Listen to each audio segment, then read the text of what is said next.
প্রতিদিন একই খাবার, আজকে ভিন্ন কিছু করা যায় না? খাও, কেন কি খাওয়া? একটা ভারী কিছু করো, বিরিয়ানি পাক করো। বিরিয়ানি খাওয়া সকাল সকাল?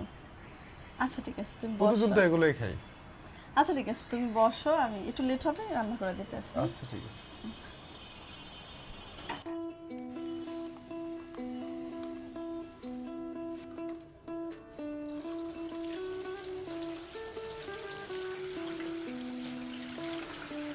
আপনাদেরকে আমি মশলাটা দেখাই। এই যে দেখেন, এখানে হচ্ছে আদা রসুন জিরা সবকিছুই মানে মিক্স করা। আর এই যে এখানে হচ্ছে কিশমিশ নিয়েছি, আলু বোখারা। আর আলু বোখারা ছাড়া কিন্তু একেবারেই রান্না চলে না আমার, আমি রান্না খেতে পারি না। কাঁচামরিচ মানে যেহেতু আমি ঝাল অনেক বেশি পছন্দ করি, এজন্য কাঁচামরিচ নিয়েছি। আর জাস্ট এই যে দারুচিনি এলাচ লবঙ্গ।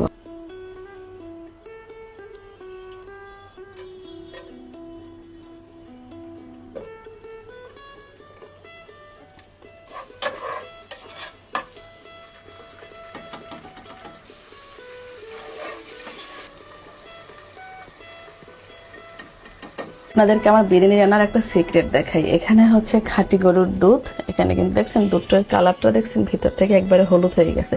তো আমি বিরিয়ানি রান্নার ক্ষেত্রে না এই দুধটা ব্যবহার করি, তাতে কিন্তু বিরিয়ানির স্বাদটা দ্বিগুণ হয়ে যায়।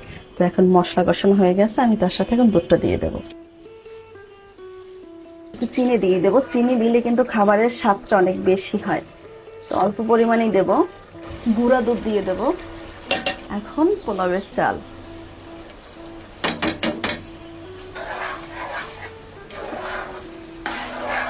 যেহেতু গোস্ট অনেক বেশি ঝামেলা করে, যে ফ্রিজ থেকে বের করো, বরফ গলাও অনেক ঝামেলা, যার কারণে আমি রাত্রে সবকিছুই প্রসেসিং করে রেখে দিয়েছি। এখানে হলুদ আর লবণ দিয়ে জাল দিয়ে রাখছি। আর এইটা দিয়ে যখন আপনি বিরিয়ানি রান্না করবেন, তখন এটা আরো বেশি টেস্ট লাগে খেতে। গোস্টগুলো দিয়ে দেব, ভালোভাবে মিক্স করতে হবে এটাকে।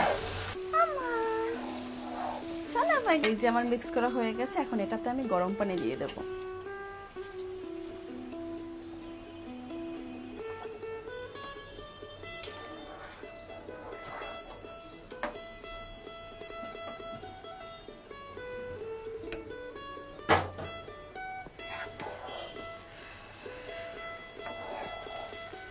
বিশ্বাস করেন, মাঝের মধ্যে নিজের হাতের রান্না নিজেরই প্রশংসা করতে ইচ্ছে করে, এত ভালো হয়। শেষে এই যে আলু বোখরা দিয়ে দেব,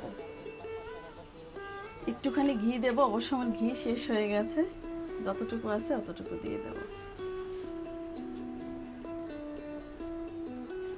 আসলেই দেখো, স্মেলটা অনেক সুন্দর বের হয়েছে না?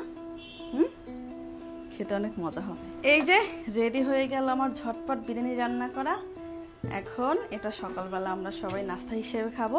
আর চাইলে যাদের ছোট বাচ্চা আছে তারা কিন্তু টিফিনে দিয়ে দিতে পারেন। আমি আমার বাচ্চাটাকে টিফিনে দিয়ে দেবো এটা।